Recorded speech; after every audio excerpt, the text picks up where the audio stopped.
இயேசு உங்களை நேசிக்கிறார். பிரியமானவர்களே, இந்த நாள் ஆண்டவர் நம்மளோடு பேசும்படிய வேதத்திலிருந்து ஒரு 3 வசனங்களை கூட வாசித்து ஆண்டவர் நம்மளோடு இடைபடுகிற காரியத்தை பார்ப்போம். அது 2 கொரிந்தியரின் புஸ்தகம் 12வது அதிகாரம் 7, 8, 9 வசனங்கள். 9வது வசனம் எப்படியாக சொல்லுகிறது: அதற்கு அவர், என் கிருபை உனக்கு போதும், பலவீனத்திலே என் பலன் பூரணமாய் விளங்கும் என்றார். ஆகையால் கிறிஸ்துவின் வல்லமை என்மேல் தங்கும்படி என் பலவீனங்களை குறித்து நான் மிகவும் சந்தோஷமாய் மேன்மை பாராட்டுவேன். என் பலவீனங்களை குறித்து நான் மிகவும் சந்தோஷமாய் மேன்மை பாராட்டுவேன். பவுல் இதை கொரிந்தியருக்கு எழுதும்போது அவருடைய சாட்சியை எழுதுகிறதை நாம் பார்க்க முடிகிறது. அன்றும் எனக்கு வெளிப்படுத்தப்பட்டவைகளுக்கு மேன்மையின் நிமித்தம் நான் என்னை உயர்த்தாதபடிக்கு என் மாம்சத்திலே ஒரு முள் கொடுக்கப்பட்டு இருக்கிறது.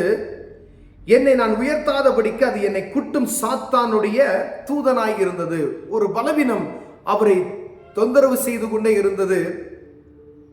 ஏன் அப்படின்னா, என்னை உயர்த்தாதபடிக்கு எப்பொழுதும் நான் தேவ சமூகத்தில் காத்திருந்து, அநேக நேரங்களில் ஒரு பலவீனம் வந்துட்டா ஆண்டவர் என்னை சோதிக்கிறாரு. ஒரு பலவீனம் வந்துட்டா முறுமுறுத்துக்கிறோம். ஆனா இங்க பாருங்க, ஆண்டவருடைய பிரசன்னம் என் மேல் தங்குவது நிமித்தம் நான் சந்தோஷப்படுகிறேன். ஆண்டவர்கிட்ட ஜெபிக்கிறாரு. சில நேரங்களில் ஒரு வியாதிகளுக்கான ஜெபிக்கும் பொழுது அது அப்படியே இருக்கும். ஏன்னா நம்மளை பற்றி தெரியும். குதிரைக்கு கொம்பு கொடுத்தா என்ன இருக்கும் கேள்விப்படுறோம் பார்த்தீங்களா? அதுக்கு அவ்வளோதான், கையில் பிடிக்க முடியாது. இப்போ ஒரு சில ஆட்கள் நம்ம என்ன செய்வோம், ஆண்டவர் நினைப்பார் எல்லாத்தையும் கையில் கொடுத்துட்டு இவனை பிடிக்க முடியாதுடா அப்படின்னு சொன்னால் சில காரியங்களை ஆண்டவர் பெர்மனண்ட்டாக வச்சுக்கிறார். அது இருக்கட்டும், நான் உன்னை பாதுகாத்துக்கிறேன். அதே போல பவுலுக்கு சொல்றாரு, உன் பலவீனத்தில் என் பலன் பூரணமாய் இருக்கும் அப்படின்னு சொல்றாரு. உடனே பவுல் என்ன சொல்றாரு பாருங்க, என் பலவீனங்களை குறித்து நான் மிகவும் சந்தோஷமாய் மேன்மை பாராட்டுகிறேன். ஏன் அப்படின்னா, ஆகையால் கிறிஸ்துவின் வல்லமை என் மேல் தங்கும்படி. ஏன் உன்னுடைய மேல என் பிரச்சனை இருக்கு, நீ அதை பற்றி நீ பயப்படாத அப்படின்னு சொல்லிட்டார் ஆண்டவர். இந்த பலவீனத்தை நிமித்தம் நான் எப்பொழுதும் உன் மேல இருக்கிறேன். அது நிமித்தமாய் நான் என் ஆண்டவருடைய பிரச்சனை என் மேல எப்பொழுது இருக்கிறதுக்காய் நான் சந்தோஷப்படுகிறேன் என்று சொல்லி பவுலடியார் இங்கே சொல்லுகிறதை பார்க்க முடியும். எத்தனை பேர் நம்ம அப்படி சொல்ல முடியும்? ஒரு சின்ன பலவீனம் வந்தா முறுமுறுப்பு, ஆண்டவர்கிட்ட முறுமுறுக்கிறோம்.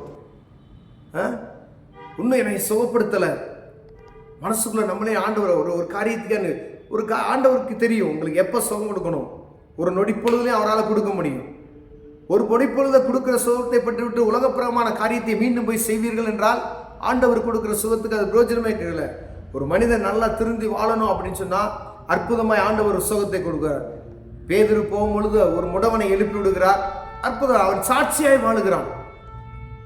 அடுத்தடுத்து அதில் பாருங்க, அவருடைய சாட்சி பயங்கரமா இருக்கும். அங்க இருக்கிற ஜனங்கள்லாம் பார்க்கிறாங்க, இயேசு கிறிஸ்துவின் நாமம் மகிமைப்பட்டு கொண்டிருக்கிறது. நமக்கு செய்யப்பட்ட அற்புதத்தின் நிமித்தம் தேவனுடைய நாமம் மகிமைப்படுகிறதா? எத்தனை அற்புதங்களை ஆண்டவர் உங்களுக்கு செஞ்சிருக்கார். இந்த அற்புதத்தை நாம் வெளியில சொல்லி ஆண்டவருடைய நாமத்தை மகிமைப்படுத்தி இருக்கிறோமா? ஆண்டவர் அதை ஆசீர்வதிச்சார். அப்படியே அமைதியா இருந்துக்கிறோம். நம்ம எத்தனை பாடுகளில் இருந்து நம்மை மீட்டெடுத்திருக்கிறார் தெரியுமா? அப்படியே திரும்பி பாருங்களேன், அப்படியே ரிவர்ஸ்ல ரீவெண்டிங் பண்ணி பார்த்தோம்னா நம்ம வாழ்க்கையில சேற்றில் இருந்து நம்மை தூக்கி எடுத்திருக்கிறார். பிரியமானவர்களே, எத்தனை பலவீனத்திலிருந்து இங்க பவுலுக்கு நீ அது இருக்கட்டும் விடு, நான் இருக்கேன், அந்த பலவீனம் உன்னை ஒன்றும் செய்யாது, நான் பார்த்துக்கிறேன். அவர் சொல்றாரு, என்னை அனுதினமும் அதை குத்தி கொண்டு இருக்கிறது. அது அந்த வேதனை அவர் சொல்றாரு, சாத்தானுடைய தூதனாய் இருக்கிறது, என்னை அனுதினமும் அது எனக்கு ஒரு தொந்தரமாய் இருக்கிறது என்று. அதற்காய் தேவ சமூகத்தில் போய் பாருங்க, ஆண்டவர்கிட்ட முறையிடும் போது சொல்ற, பலவீனத்துல என் பலன் பூரணம், நீ பயப்படாத அப்படின்னு சொல்லிட்டாரு. அது உனக்கு இருக்கும், இரு, நான் இருக்கிறேன் அவன் கூட அப்படின்னு. அவருடைய பிரசனம் என் மேல் இருப்பதற்காக அவர் மேன்மை பாராட்டுகிறேன் என்று சொல்லுகிறார். பலவீனத்தையும் தாங்கிக் கொண்டு உங்க பலவீனத்தில் ஆண்டவருடைய பலன் உங்களோடு பூரணப்படும்படியாய். ஆனா நம்ம ஆண்டவர்கிட்ட நன்மைகளை பெற்றுக் கொண்டு விட்டோம், அந்த அற்புதத்தை பெற்றுவிட்டோம், ஆசீர்வாதத்தை பெற்றுக்கொண்டோம். ஆனால் அதற்கு நன்றியுள்ளவர்களாய் காணப்படுகிறோமா? ஆண்டவர் ஒரு அற்புதம் செய்யறாருன்னு சொன்னா அந்த அற்புதத்திற்கு பின்பதாய் ஒரு அநேக வேத புத்தகத்தை நம்ம புதிய ஏற்பாட்டில் வாசித்தீங்கன்னா, குருடனுக்கு பார்வை அளிக்கிறார், அவன் சாட்சியா வாழ்கிறான். அநேக பிசாசின் பிடியில் இருந்த ஒரு மனிதனை ஆண்டவர் தொடுகிறார். பாருங்க, அந்த வீட்டுக்கு அந்த நாட்டுக்கே சாட்சியா இருக்கு, அந்த பகுதிக்கு ஆண்டவர் அவனை சுகப்படுத்திட்டு போயிடுறார்.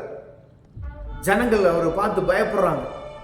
ஆனா ஆண்டவர் சுகம் கொடுத்த மனிதன் பாருங்க, அங்கு அந்த ஜனங்களுக்கு சாட்சியா நின்று ஆண்டவரை மேன்மைப்படுத்திக் கொண்டிருக்கிறான் பிரியமானவர்களே. ஆனா ஆண்டவர்கிட்ட சுகத்தை பெற்றுக்கொண்டோம், அற்புதத்தை பெற்றுக்கொண்டோம், நாம் கேட்ட காரியத்தில் ஆண்டவர் நடத்தி கொடுத்திருக்கிறார். நல்லா தெரியும், இதற்கு நான் தகுதியுள்ளவன் அல்ல, ஆனா தகுதியில்லாத என்னை இந்த இடத்துல என்னை தகுதியாய் வைத்திருக்கிறார் என்பதை நாம் உணர்ந்து பார்க்கும்படியே ஆண்டவர் உங்களோடும் என்னோடு பேசுகிறார் பிரியமானவர்களே. அப்படி ஆண்டவர் நம்மை மாற்றி வைத்திருக்கும் பொழுது ஆண்டவருக்கு மகிமை உண்டாக நாம் என்ன செய்திருக்கிறோம்? இல்ல முறுமுறுக்கிறோமா? இல்ல பவுலை போல இந்த பலவீனம் ஆண்டவர் சொல்லிட்டார், இந்த பலவீனம் இருக்கு, என் பிரச்சனை கூட இருக்கப்பா அப்படின்னு சொன்னதுமே அதற்காக நான் கர்த்தரை ஸ்தோத்தரிக்கிறவனாய் காணப்படுகிறேனா? ஐயா, அநேக நேரங்கள்ல ஆண்டவர்கிட்ட அற்புதத்தை நாம் பெற்றுக்கொள்ளும் வஞ்சியா இருக்கிறோம். ஆண்டவர் அற்புதத்தை கொடுத்து விடுகிறார். ஆனா சாட்சி உள்ள வாழ்க்கையை வாழாதபடிக்கு உலகப்பிரமான வாழ்க்கையில எத்தனை பேர் இருக்கும்? நீங்க ஆண்டவர் உங்களுக்கு சுகத்தை கொடுத்ததுக்கு நன்றி அனுதினம் சொல்றோமா? ஒரு காரியத்துக்கு, ஒரு வியாதியிலிருந்து ஆண்டவர் சுகத்தை கொடுத்திருக்கிறார். அந்த வியாதி நிமித்தமாய் நாம் பட்ட பாடுகள் ஒவ்வொரு மனிதன், தனிப்பட்ட மனிதனுக்கும் மனுஷிக்கு மாத்திரம்தான் தெரியும். அவமானங்கள், நிந்தைகள், போராட்டங்கள், பாடுகள், வேதனைகள் எத்தனை பாடுபட்டோம் என்பது எனக்கும் உங்களுக்கும் தெரியும். ஆனா அதற்கு அற்புதம் செய்த தெய்வத்துக்கு நன்றி எத்தனை பேர் சொல்றோம்? இன்னைக்கு ஜெபம் பண்ணீங்க, உங்களுக்கு செய்த சுகத்துக்கு ஆண்டவருக்கு நன்றி சொன்னீங்களா? அடுத்த விண்ணப்பத்தை வைக்கும், ஆண்டவரே அந்த காரியத்தை எனக்கு செய்த காரியத்துக்கு முதல்ல நன்றி சொல்லுவோமானால் செய்ய போகிற ஆட்டோமேட்டிக்கா நடக்கும். அப்ப செய்த காரியத்துக்கு நம்ம என்ன செய்யறோம்? நன்றி உள்ளவர்களா இல்ல. ரெண்டாவது, அந்த நன்றி உள்ளவர்களா இல்லாதபடி இருந்தாலும் பழைய வாழ்க்கைக்குள்ள ஆண்டவர் அபிஷேகத்தை கொடுத்து உங்களை அற்புதத்தை கொடுத்து வைத்திருக்கிறார். உலகப்புறமான காரியத்துக்குள்ள கடந்து சென்று கொண்டு இருக்கிறோம் பிரியமானவர்களே. அற்புதம் செய்தவர் இயேசு. உங்களை தூக்கி கோபுரத்தில் வைத்திருக்கிறார். ஆனா நம்ம செய்தது என்ன காரியம் செய்து கொண்டு இருக்கிறோம்? தேவ பிரசன்னம் என் மேல் இருப்பதற்கு அவரை நான் கர்த்தரை ஸ்தோத்திரிக்கிறேன். பவுல மாதிரி உங்களுக்கு அந்த முள் கொடுக்கப்பட்டிருக்காது, வேதனையை தாங்கிட்டு சொல்ல முடியுமா? அற்புதமா சுகத்தை கொடுத்துட்டாருங்க. ஆனா நன்றி இருக்கா? இல்லையே. எவ்வளவு ஜாக்கிரதை உள்ளாய் காணப்பட முடிய ஆண்டவர் நம்மளோடு பேசுகிறார் பாருங்க. ஆண்டவர் செய்த அற்புதத்துக்கும் அதிசயத்துக்கும் நன்றி முதல் சொல்லுங்க. இரண்டாவது, ஆண்டவர் செய்த நன்மையை பெற்றுக்கொண்டது மாத்திரம் அல்லாதபடிக்கு சாட்சியுள்ள வாழ்க்கை வாழ கற்றுக்கொள்ளணும்.